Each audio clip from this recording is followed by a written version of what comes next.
good to have you join us on Insight today, and being my first appearance for the year, I would say Happy New Year. Cecil?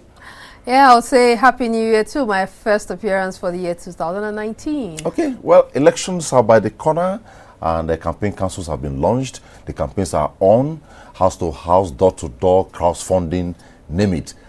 All is about soliciting for votes in the forthcoming elections to be conducted by the Independent National Electoral Commission. The advisory from all corners of the country has been that it should be issue-based campaigns and not parochialism, or where you will say Nigeria will be balkanized because you don't want to lose, or if you lose, or something will happen.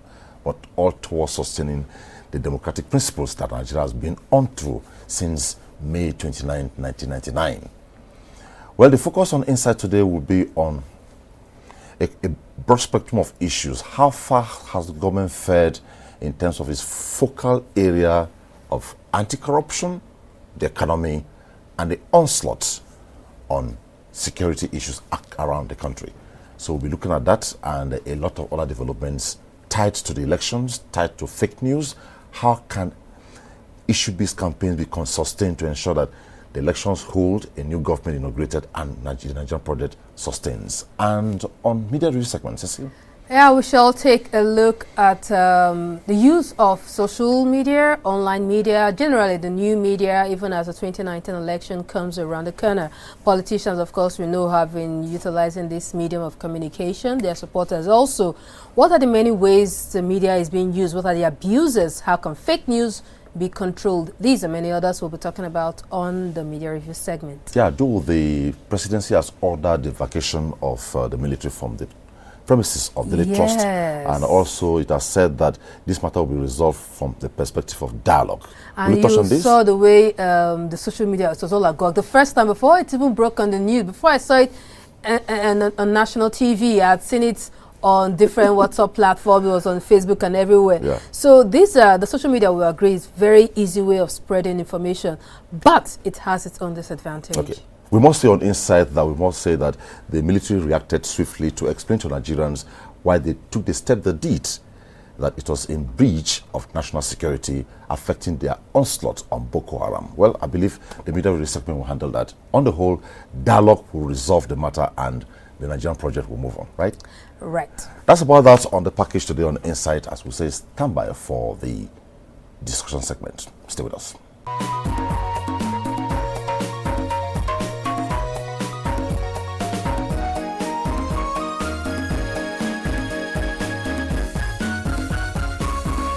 Globally put together, developing climes and developed climes, something similar happens.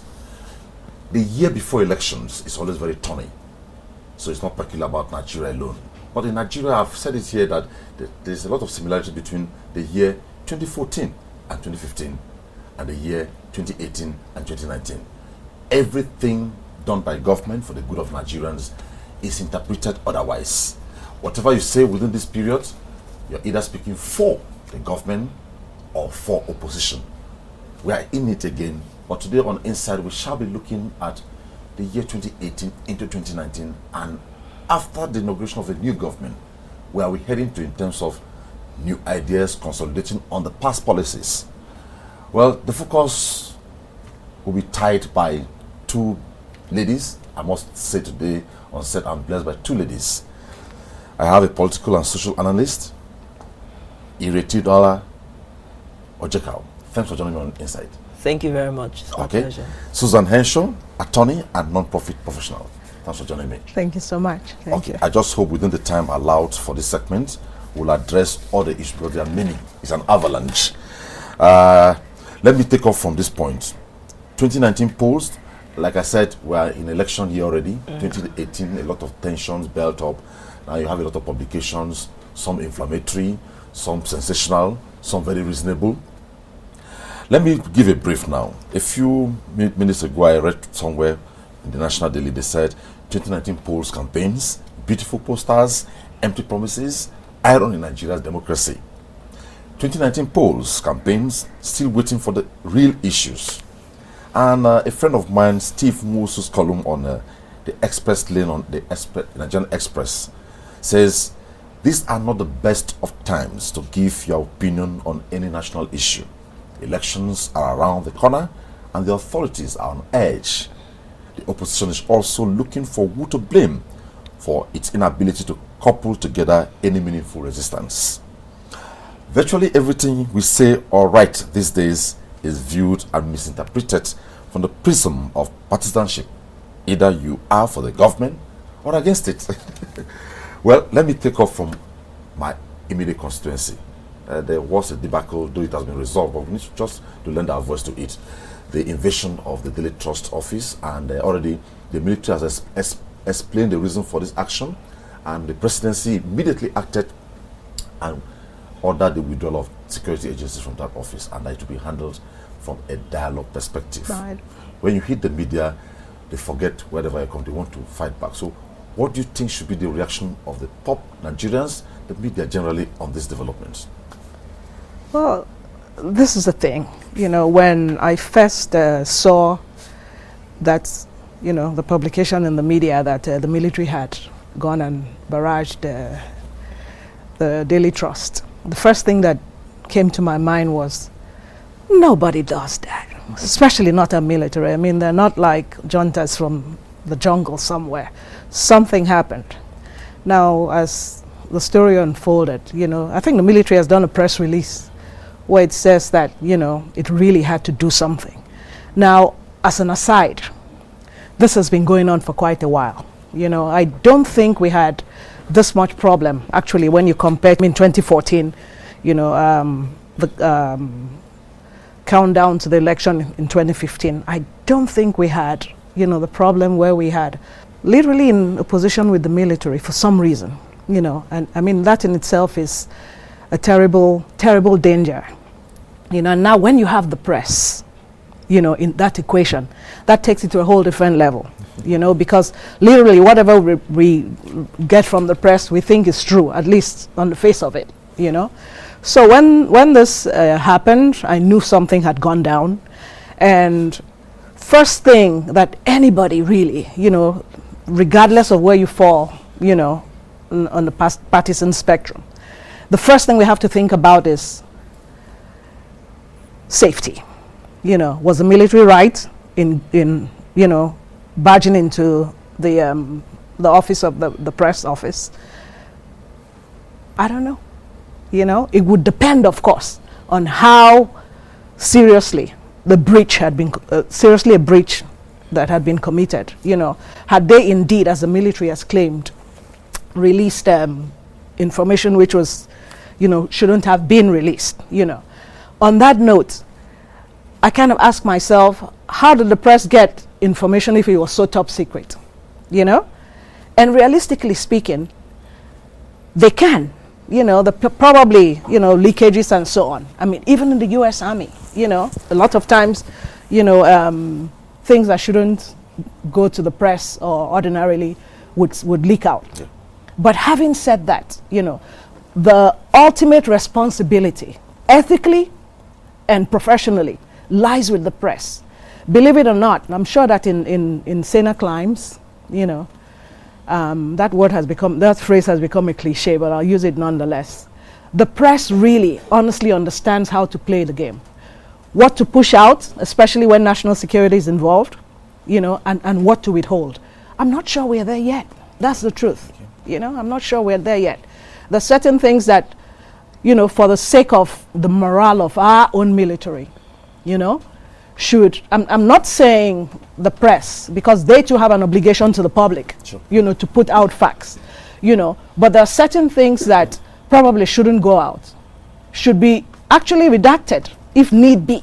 You know, for example, if it involves specifics of where the military is positioned, what missions they're going out to, you know, there should be some responsibility there. I think, okay, you know, yeah, you know. Okay. I think so. Well, the good thing is that the military has offered explanations, yes, which it tied to the breach of national security, and the presidency acting swiftly through the presidential media assistant, Garba Shehu, said that this will be handled from the perspective of dialogue. Yes. And taking me to Ireti now, a lot of persons want to see this government as a non-media friendly government.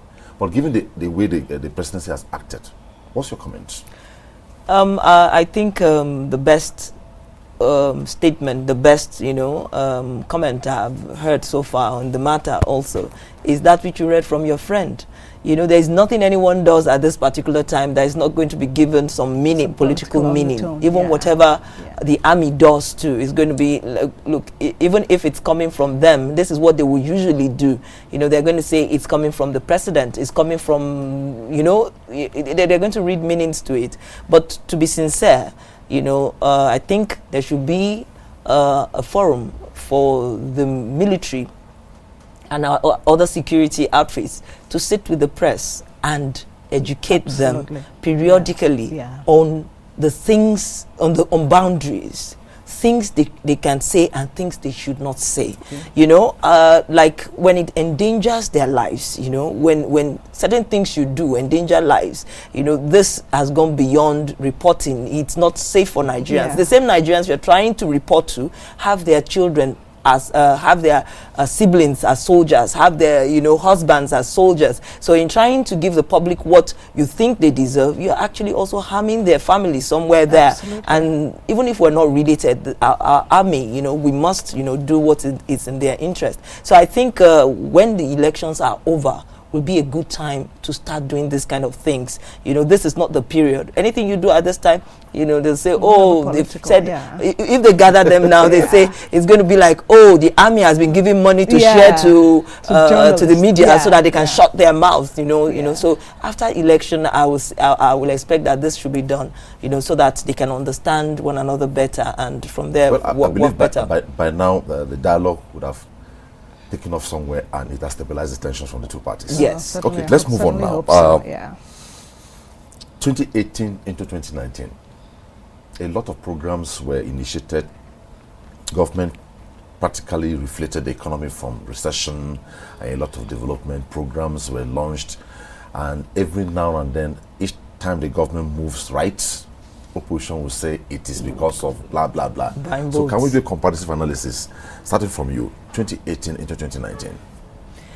I'll say that this particular government has been a government that has not acted in line with if you do not blow your trumpet, who will? They've not actually been doing much media work on the things they've been doing, which is why it's easy for opposition to say in 2018 that, oh, how come all of these things are springing up? How come all these things are coming in 2018? It's because you're buying votes. In actual fact, you don't build rail in 1 year.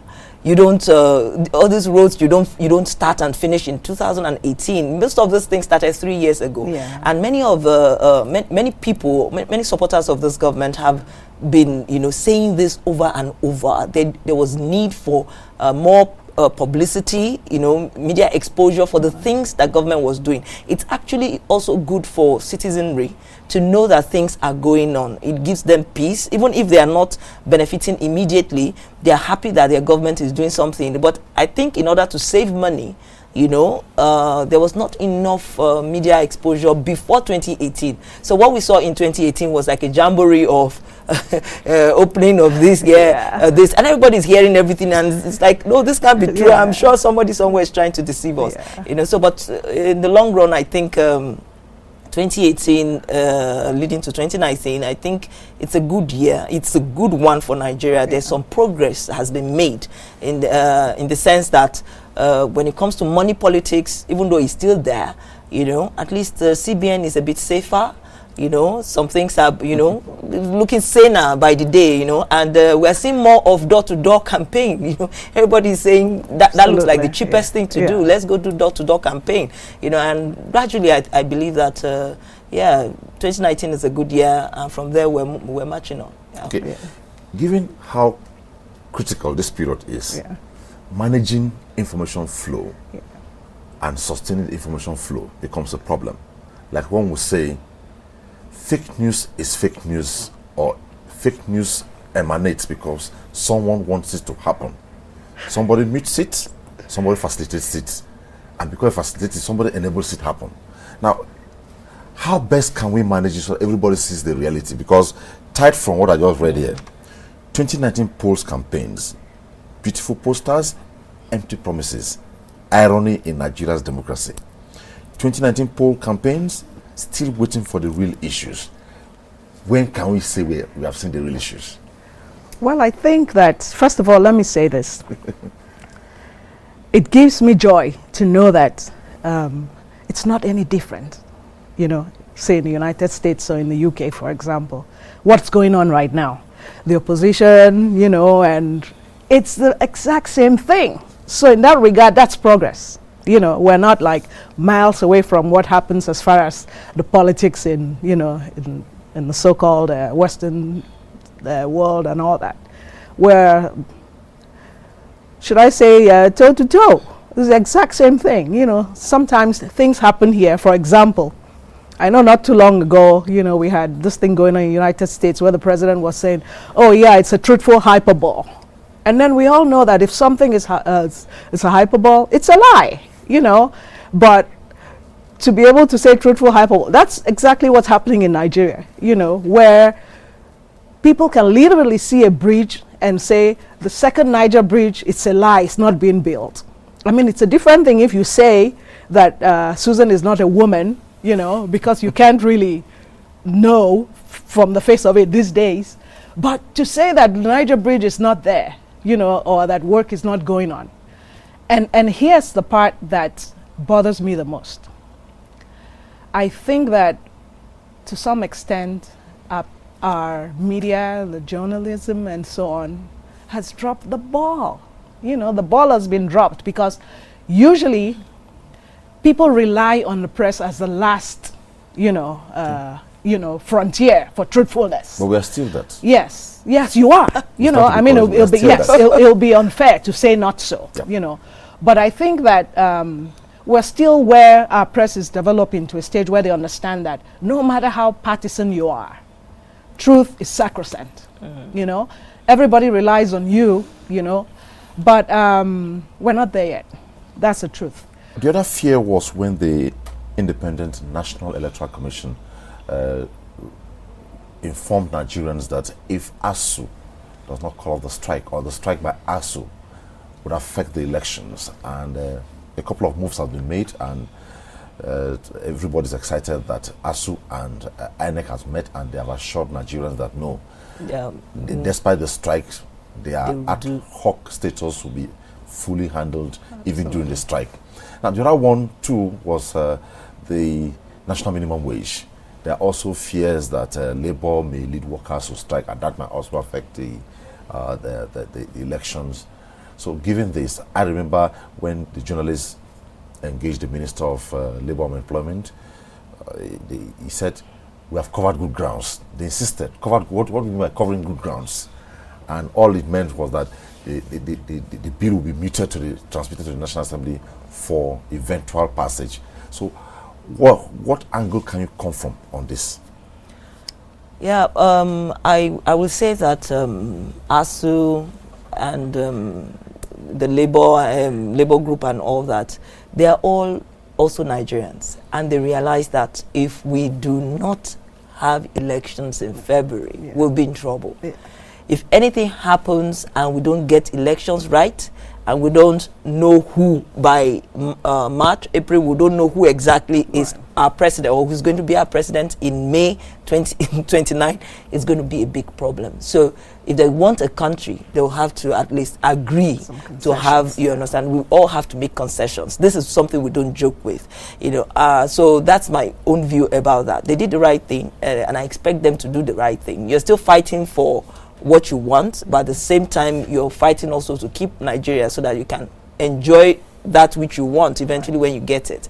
But on the part you were asking her one question, I also want to contribute to that, and which is so how exactly do you deal with this issue of fake news? And I will say that what I see is that our media, due to years of this practice, I don't know, I can't say I can't pinpoint where it started from, but they have this idea that they must be neutral. And the neutrality they think they should have has been misinterpreted. Let me say this. For instance, I saw one report some days ago and I said, wow, this is something I had expected our media to be doing all along, which is that, okay, Dino Melai's case, you know, I heard the reporter and he did his report to show you that, okay, on so date, he was talking to us in the studio. He said he was not in town. You see, this is not being, you're not taking sides. These are facts. Yeah. You even have the video. You say, and then on this day, policemen cited him talking with them, though our station didn't, but policemen said he's been talking with them. So by then we all have guessed he's inside there. And then when he, you know, and he said, okay, he says he never was invited. But you've gone to find out that he was invited, and these are facts. The way to get rid of news is when you're neutral, yes, because you are not in PDP or APC, yeah. yes, but you help us bring out those facts and state them. Okay. Then you help the viewer to know the truth and put things to rest. Okay. So give and take. Let me throw it now to the two of you.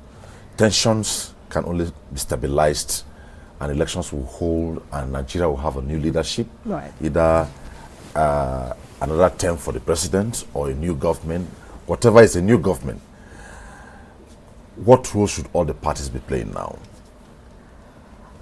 I think that, you know, like I said earlier, we're not any different from any country at this point. Yeah. You know, if you build into the equation that, of course, we're developing, you know, the United States is 300 and something, yeah, and something years old, and we're what, 50? You know, they're like 300, you know, years ahead of us. So if you build that into the equation, I think, you know, we're not doing too badly. Now, that's generally speaking.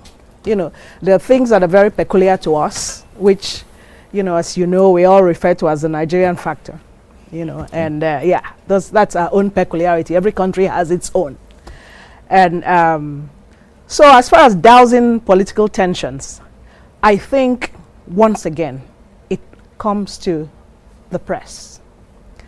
The press is the last bastion, believe it or not, you know, and I hope that they're hearing me say that. And I'm hearing you right Yes, now. and you're hearing me say that the press is the last bastion. No matter what the partisan, you know, sentiments are in individuals or, say, in a media house, you have to be seen to be reporting facts. You know, for some reason in this country, people think that facts can change depending on how, you know, vehement you argue or how loud your voice is. But they don't. Facts are facts. They've happened, you know, and should be reported thus, you know. Now, if the press steps it up, as far as the opposition, I think there's really nothing anybody can do. Politics will be played dirty everywhere in the world. You know, it'll be played, everybody's trying to edge a win, you know. And so like I said, you know, the only check in the system is the press. Okay. You know, that's the truth. The yeah. bulk of the projects Yeah. executed by this government, centrally and sometime at the state level, some do located by the federal level, but a number of them spread across the what you call the nooks and crannies of Nigeria. Yeah. Has been projects that have been initiated before now, some abandoned. Most of them, yeah. And this government has taken them up. Some are at the various stages of completion. Some have been completed. Now, in the spirit of continuity and sustainability, moving on, before elections, after elections, what's your view? Yeah, continuity is something that we must learn in Nigeria, that it's good for us. You know, at the state level, it's a terrible thing. You know, once the government goes, you know, you find even when they're in the same party, sometimes the next one doesn't want to go, you know, because he wants people to see what he started and end it. So as Nigerians, first and foremost, I think we are the ones that are to show that we love continuity. We want continuity. And that if someone is completing projects of someone else who you know, the previous government, it's a good thing, you know, it's what we want. Once we start applauding that, and I think we're seeing that people are showing that, okay, gradually they are seeing the good, you know, in someone completing this thing finally so we can use, you know. Yeah. When we're beginning to see that and applaud that, we'll see more governors and presidents and, you know, whoever comes into seat, you know, being, I mean, confident that if he does this, you know, people will appreciate that he worked. They are not going to say, oh, where is his own project? Where is his own project? Right. You know, and we were laden with hundreds of projects that we were not enjoying, you know, some just on paper, right. Some 20% completed, 30%, you know, and money hanging everywhere, you know. So continuity is a good thing, and I'm glad that at least this government, at the risk of its own life span, you know, was bold enough to go into, you know, projects that had been left for just quite too long. Could there be an advantage if, by dint of electoral victory, the government is voted in? Could there be some advantage towards this? Oh, of course. Because I know that some of the project would not be completed even at the end of May 29th. Yeah. So in terms of this issue of continuity, would there be some advantage if by... The advantage will be simple, that this government believes in continuity, but if another government comes, in time past, we have not believed in continuity, and those who did not believe in continuity stayed there for quite a while. If this government who believes in continuity is not able to make a second term, is going to be deemed as a foolish move to continue other people's projects. That's just going to put paid to any love for continuity. Yeah. So I believe that if this happens, you know, the next government, even if it's from opposition, you know, will understand that there is no harm in finishing up, you know, projects, and that people will appreciate it if they finish up projects. And, you know, if I may just chime in really quickly, you know, this issue of continuity, let's not limit it to just projects. I understand. You know, I'm generic about it. Absolutely. The entire span of development, you know, requires continuity. Let us take, for example, a lot of the social investment programs, you know, this government is unfolding. A lot of them have been unrolling, you know, how do I put it now? Unrolling in, you know, as estimated time of, you know, completion, you know, runs past the term of this government, the first term. So we'll still have people still getting loans, will still go on. School feeding, hopefully, which is a personal, you know, I don't know, of mine, you know. Skill feeding has come to stay. You know, it's done universally. You know, it's, in fact, I was just reading an article about Atlanta, you know, the state of Georgia, where school has broken up for the Christmas holidays, but some schools were left open by, you know, non-profit organizations so that kids who weren't getting, you know, good nutrition at home could still rely on that one meal, you know, the school provides. So they could still come even when school was had broken for the holidays. Just goes to show you how important it is, this school feeding program. Okay. So that, I think now, I'm not sure, but off the top of my head, I think there's somewhere near 30 states. So all of that too is still unfolding, you know, apart from the infrastructure. You know, I think that that's a good thing. You know, now, say another government comes in, you know, personally speaking, very unlikely. But I know, yeah. But say the next government, I certainly hope, you know, because... but it is implied. The next government is a government. Oh, absolutely. Yeah, it's a next government. Absolutely, you know, absolutely. You know, I certainly hope, you know, like she said, that whoever comes, you know, but let me stay on you. Yes, okay. You have a plan. Yeah. And you have been given the mandate to drive this plan. Yeah. And on reaching the platform, you realize that there are a couple of things genuinely you needed to also attend to. Yeah. And you decided to keep this plan you had to attend to this while you're also picking up a few things from your own plan. Yeah. Is that defeatist? Is it a failure? Because some persons feel, from what she said, that completing abandoned projects and projects that have been initiated and leaving the ones you promised is more or less a failure or defeatist. Is it? Yeah, let's even back up a little bit. You know, it's one thing not to complete a project. For example, some projects started 16 years ago, you know, pardon my sarcasm, and are still were not completed by the time this government came into power in 2015. The ultimate purpose for any government is to provide for a citizen. You know, it's citizen security and you know, and all that. So completing the project, regardless of the sentiments out there or what anybody thinks it's a failure or it's not, is to complete projects if they're beneficial, to the citizenry, So that's a good thing, regardless. Ultimately, who's the electorate? The people. The people. The government came in May 29, 2015, and a lot of global glut came in. The oil prices dropped. Nigeria went into a recession. The government took a couple of steps to reflect the economy, and technically the government took out the economy from recession, and is building up now. And some persons still feel that nothing has really happened in the economy. Do you agree with that?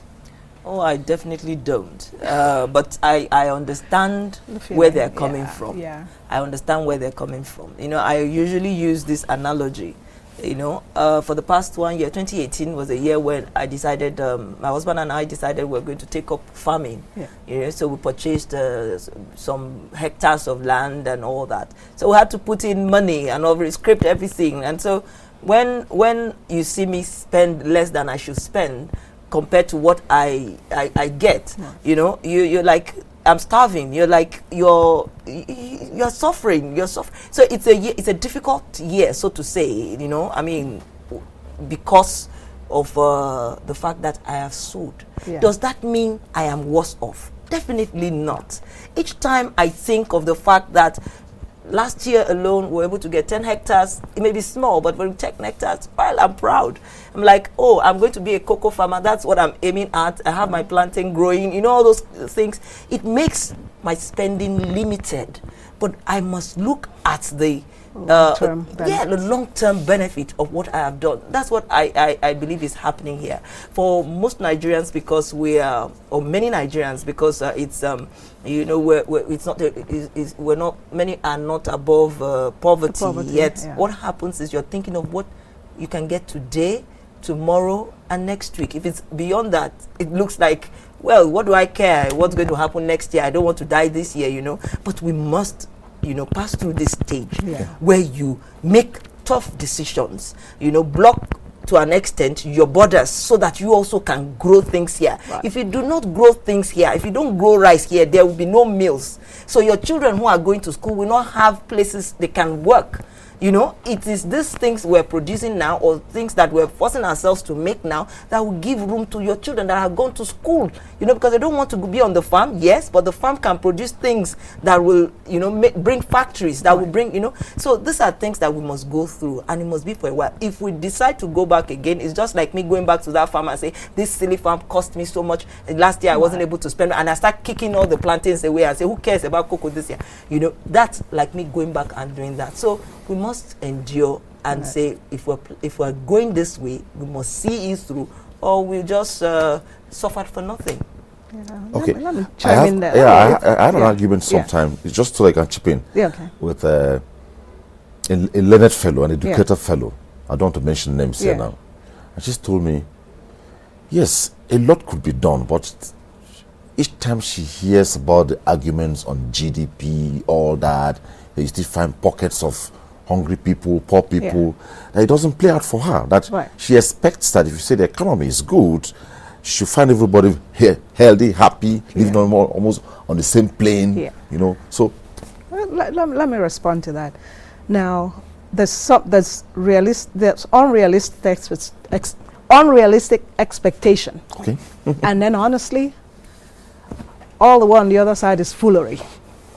Now, if anybody expects that this country will go from 0 to 100 in 3 years, they really kind of like need to bring it down, a notch, because it's that expectation is unrealistic.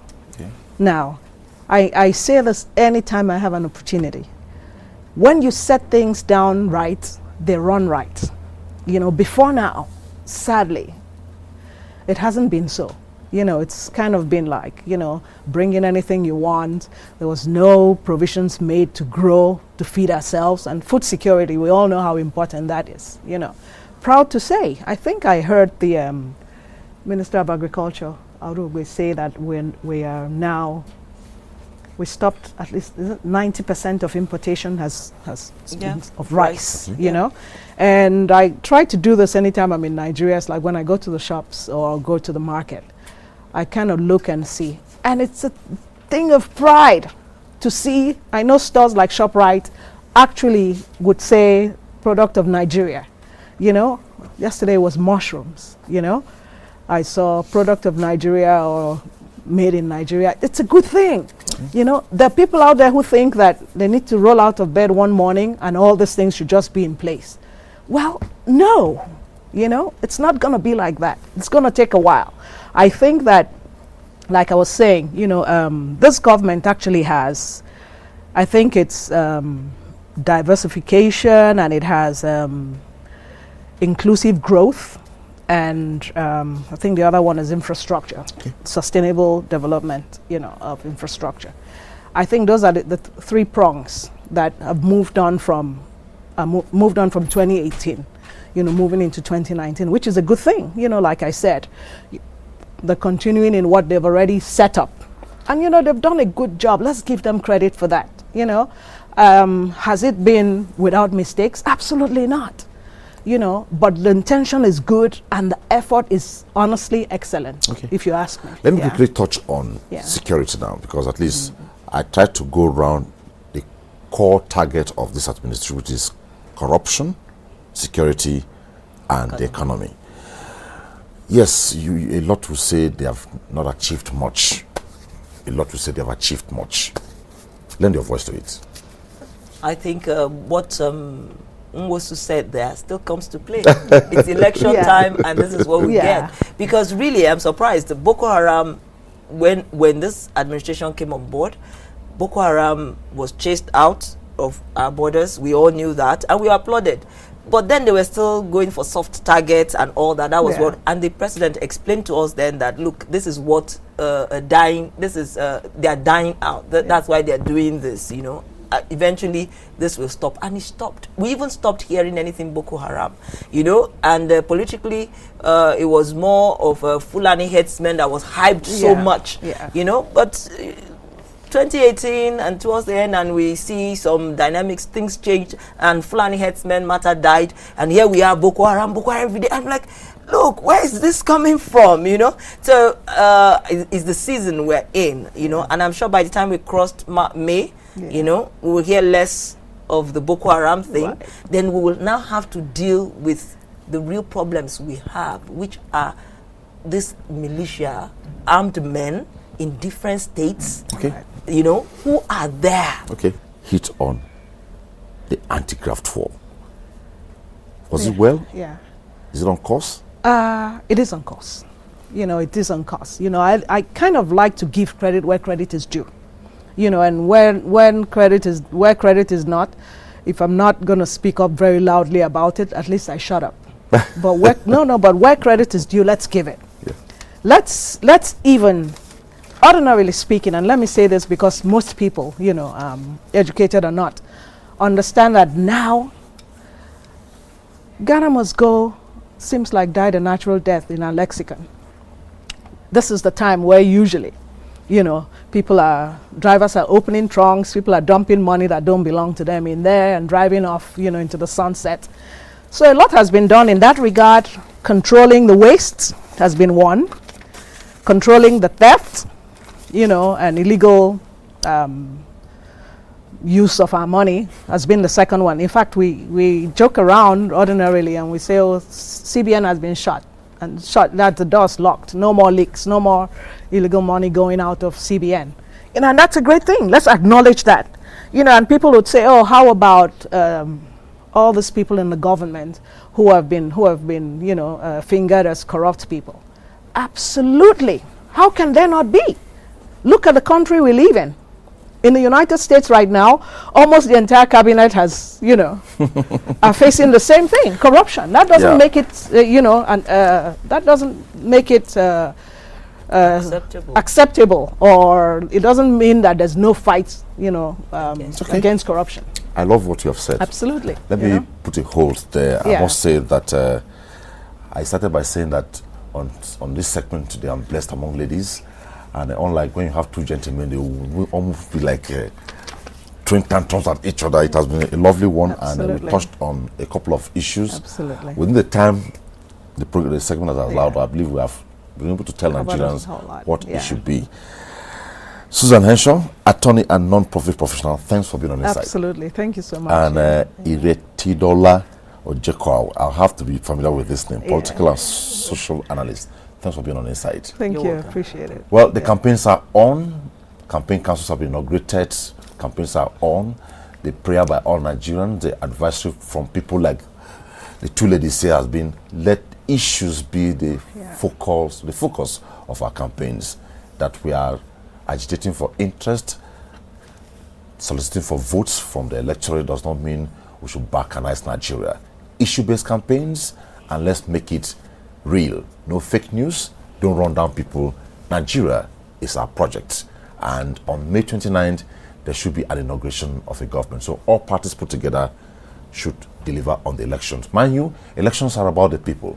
No matter how sophisticated the umpire talking about INEC is, if the people refuse to be part of the elections, then the elections may never hold. Well, that's about it on this segment of the program. Up next on the program is the media review segment. Stay with us.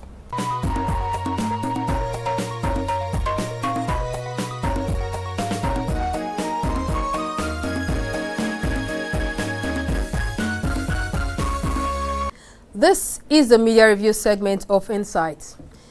In 2008, after President Obama made use of the new media and his landslide win, politicians all over the world, Africa, and of course Nigeria, decided to embrace this new form of media as a new form of communication to reaching their numerous supporters and of course fans around their country. Of course, Nigeria was not left out. We had it in the 2015 election, 2011, of course, and of course with 2019 here, politicians and of course their main supporters are making use of this new media, talking about WhatsApp, Facebook, all the different social media platforms.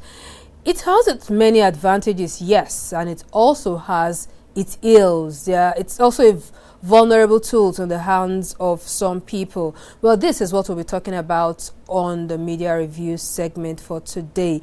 And of course, with me, I have an online publisher, the online publisher of Fresh News Online, Desmond Otonwe. You're welcome. Thank you very much, Sexia. Desmond, I guess you followed the social media trend among politicians over time, like I said, starting from when Barack Obama used it, and of course it gave him this unprecedented, this landslide win. Of course, politicians all over have been using it. Tell us, it has its many advantages. Can you enumerate a few of them, especially in the political space? Yeah, thank you very much. Like I said, once again, the new media generally is a veritable tool for every other thing that the traditional media does, and with some addition in the sense that because of the way it is configured, is instantaneous. It's instantaneous. It breaks boundaries. All right. With the new media, you can afford to talk to somebody in Australia from right here in Nigeria. You publish anything in the online media, on your blog, on your website. You're sure somebody in America can read it. There is no boundary, there is no limitation in what people get to see in the new media. Whereas, as it used to be, maybe you have to work with your spread in the regular media, in the newspaper, maybe your television station, except you are allowed to broadcast outside the shores of a particular country or within a certain radius. You can actually reach people outside of those environments. But with the new media, you can reach almost everybody for as long as the person has access to internet and is a digital savvy, so you can always reach everybody. That is one of the advantages of the new media to start with. Yes. And of course, in the usage, there are also numerous advantages. It's less censored, all right, and is available in the hands of everybody. For example, you have a business to sell, and you can't reach anybody. From your bedroom, you can reach the whole world, for as long as you're able to raise so much likes and followership. whether Facebook or Instagram or Twitter or whichever one that you want to work with. Even the WhatsApp is also very, very effective with some people for as long as you have numerous contacts in your phone.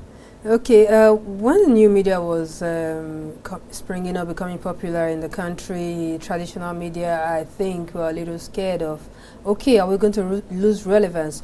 You've worked in the traditional media print, and at the cross at which this new media came in, how was the traditional media able to marry and blend it? Because now we see there is a blend between this. Maybe you call it a convergence. A convergence, a marriage between these two. So how was it during that period, very briefly? Yeah, people who didn't realize it early enough suffered the very root shock. Because, you know, media is dynamic. You have to move with the trend. As technology is involved, you have to also move with the evolution. And people who didn't realize that we are moving into a different phase of the media practice suffered it initially. But I want to believe that most people have actually aligned themselves now with it. You have a hard copy. Of course, you need to have this media presence online. If you don't have the online presence, your hard copies will suffer. There are a whole lot of persons who don't even wait for the online, the hard copies these days, because you would have read everything online. All right. So one of the effects that came with the online media is that sales, for example, in the hard copies dropped substantially. That you even saw some big-time magazines, newspapers, we are folding up. They are currently struggling. I thought they could find a way of making up online. I mean, sales. Yeah, that's why I talked about the adaptation. Most people didn't adapt early enough. If you have a good online presence, look at what Google is doing with AdSense. All right, if you have a good online presence and with your AdSense, the whole digital platform gives you a different kind of market, which without going out there to start selling from just the vendors, the local vendors, you can actually sell your product online and make so much money. The adverts are also there. You don't need to canvas for it. You just make your presence felt, and Google will put the adverts for you, and you make so much money. All right, this one. Let's not move away from our new media topic. Yes, new media is very good. You've enumerated some of the many pluses. Now let's look at it, the flip side of it. It has its negatives, some of which is uncensored. So you see sometimes conflict can be triggered, fake news. How do you think this can be managed? My focus especially is as election comes around, we need to be safe. How can this be managed? Yes, it has presented a very huge challenge for everyone, including those of us who are the practitioners. How do we manage the crisis, the flip side of the new media? It's a very, very huge challenge. And I want to first of all say a very big thank you to the Honorable Minister of Information for the initiative to try and curb fake news. That is very, very commendable, because it poses a very huge threat to what we do. Not just the election, even how we live. It's a very, very huge threat. All right, because you can trigger crisis, religious crisis, with the new media. You can trigger ethnic crisis. All right, I understand that one of the crises in Kaduna State recently was triggered by social media. All right, all of those kind of broadcasts. People see something. Oh, I got this from another platform. I decide to share, and you are sharing what is not verified. At the end of the day, it gets into the wrong hands, and people are agitated, and all of that. Before you know what is happening, there is crisis everywhere.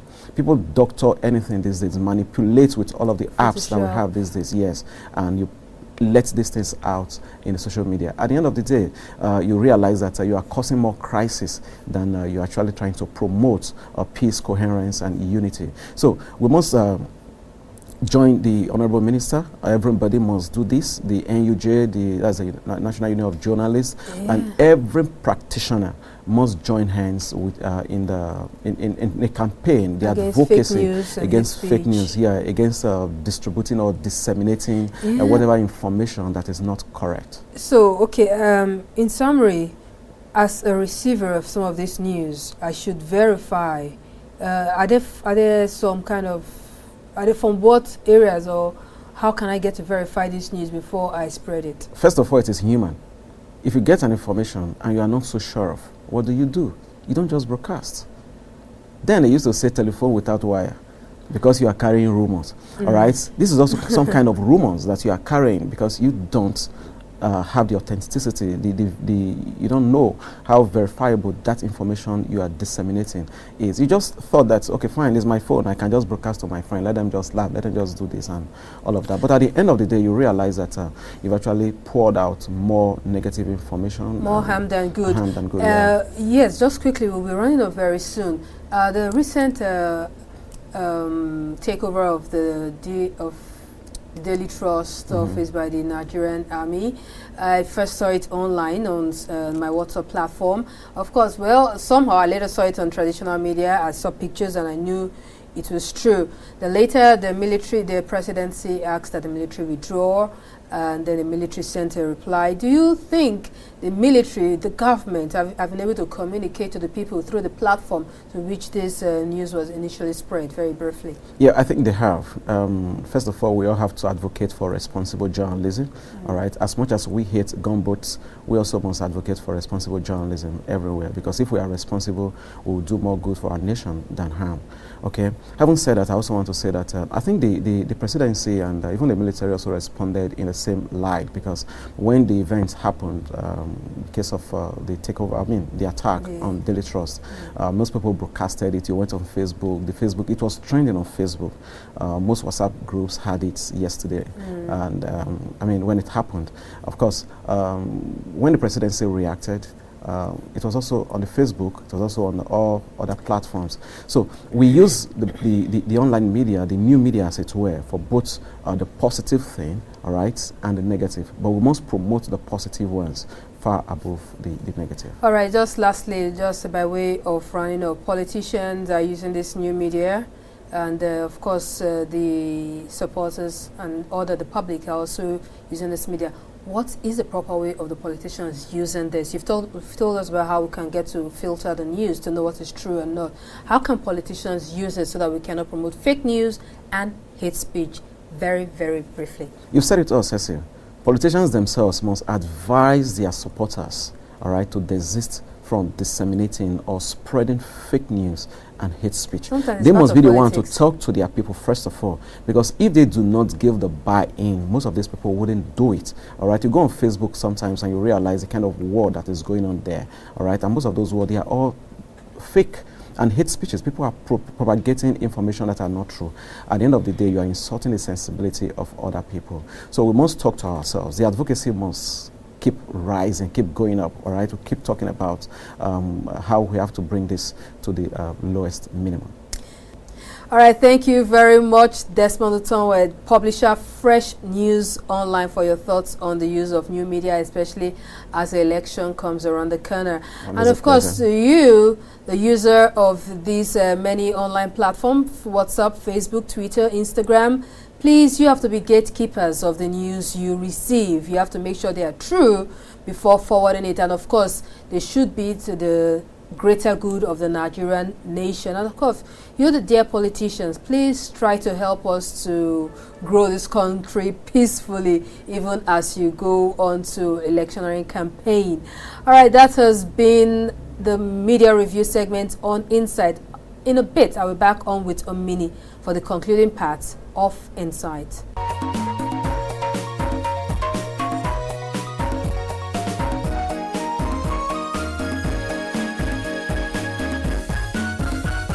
Yes, it's time to go home. And Cecil?